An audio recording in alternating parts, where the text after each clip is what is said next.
Hey there, curious minds. Welcome to study the U.S. history. Today, I'm starting the first chapter and let's dive into the untold history of the Americas before Europeans set foot on this land. Imagine a vast landscape where hundreds of different languages were spoken and diverse societies thrived. That's right. North and South America were bustling long before Columbus sailed the ocean blue. Most inhabitants were descendants of hunters and fishers who crossed the Bering Strait via a land bridge between 15,000 and 60,000 years ago.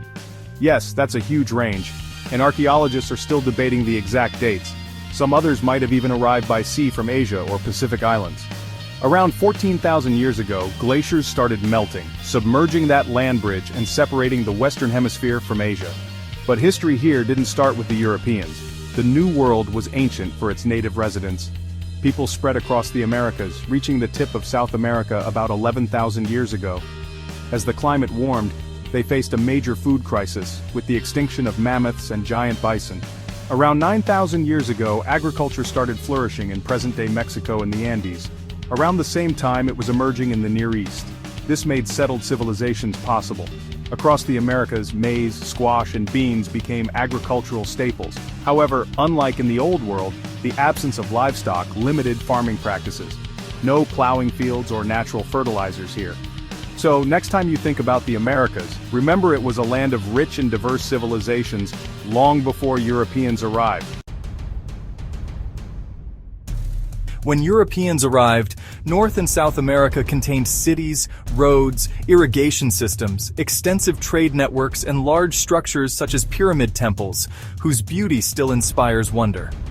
With a population close to 250,000, Tenochtitlan, the capital of the Aztec Empire in what is now Mexico, was one of the world's largest cities. Its great temple, splendid royal palace, and a central market comparable to that of European capitals made the city seem like an enchanted vision, according to one of the first Europeans to encounter it. Farther south lay the Inca Kingdom, centered in modern-day Peru. Its population of perhaps 12 million was linked by a complex system of roads and bridges that extended 2,000 miles along the Andes mountain chain. Europeans encountered a wide variety of native peoples within the present borders of the United States. Indian civilizations in North America had not developed the scale, grandeur, or centralized organization of the Aztec and Inca societies to their south. North American Indians lacked the technologies Europeans had mastered, such as metal tools and machines, gunpowder, and the scientific knowledge necessary for long-distance navigation. Their backwardness became a central justification for European conquest. But Indian societies had perfected techniques of farming, hunting, and fishing, developed structures of political power and religious belief, and engaged in far-reaching networks of trade and communication. Remarkable physical remains still exist from some of the early civilizations in North America. Around 3,500 years ago, before Egyptians built the pyramids, Native Americans constructed a large community centered on a series of giant semicircular mounds on a bluff overlooking the Mississippi River in present-day Louisiana. Known today as Poverty Point, it was a commercial and governmental center, whose residents established trade routes throughout the Mississippi and Ohio River valleys. Archaeologists have found their copper from present-day Minnesota and Canada, and flint mined in Indiana. More than 1,000 years before Columbus sailed, Indians of the Ohio River Valley, called mound builders by 18th century settlers who encountered the large earthen burial mounds they created, traded across half the continent. After their decline, another culture flourished in the Mississippi River Valley, centered on the city of Cahokia near present-day St. Louis, a fortified community with between 10,000 and 30,000 inhabitants in the year 1200.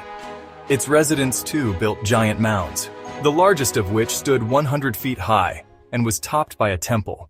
Little is known of Cahokia's political and economic structure, but it stood as the largest settled community in what is now the United States, until surpassed in population by New York and Philadelphia around 1800. The remains can still be visited today. I'm sure you've heard the news about ancient civilizations, but have you met the architectural geniuses of the desert? Meet the Pueblo Indians. In the arid lands of present-day Arizona, the Hopi and Zuni, ancestors of the Pueblo Indians, crafted thriving communities over 3,000 years ago, Between 900 and 1200 AD, they built planned towns with multi-family dwellings, some standing 5 stories tall with over 600 rooms. They didn't just survive, they thrived, constructing dams and canals to harness precious water, and trading as far as central Mexico and the Mississippi Valley. After a major drought, these resilient people adapted, moving south and east to perfect desert farming techniques and continue their legacy.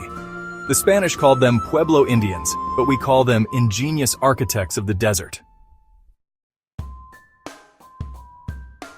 In eastern North America, hundreds of tribes inhabited towns and villages scattered from the Gulf of Mexico to present-day Canada. They lived on corn, squash, and beans, supplemented by fishing and hunting deer, turkeys, and other animals. Indian trade routes crisscrossed the eastern part of the continent. Tribes frequently warred with one another to obtain goods, seize captives, or take revenge for the killing of relatives. They conducted diplomacy and made peace. Little in the way of centralized authority existed until, in the 15th century, various leagues or confederations emerged in an effort to bring order to local regions. In the southeast, the Choctaw, Cherokee, and Chickasaw each united dozens of towns in loose alliances. In present-day New York and Pennsylvania, 5 Iroquois peoples, the Mohawk, Oneida, Cayuga, Seneca, and Onondaga, formed a great league of peace, bringing a period of stability to the area. Each year a great council with representatives from the 5 groupings met to coordinate dealings with outsiders. The most striking feature of Native American society at the time Europeans arrived was its sheer diversity. Each group had its own political system and set of religious beliefs, and North America was home to literally hundreds of mutually unintelligible languages. Indians had no sense of America as a continent or hemisphere. They did not think of themselves as a single people, an idea invented by Europeans and only many years later adopted by Indians themselves. When Europeans first arrived, many Indians saw them as simply one group among many. Their first thought was how to use the newcomers to enhance their standing in relation to other native peoples, rather than to unite against them. The sharp dichotomy between Indians and white persons did not emerge until later in the colonial era. Nonetheless, the diverse Indian societies of North America did share certain common characteristics. Their lives were steeped in religious ceremonies often directly related to farming and hunting.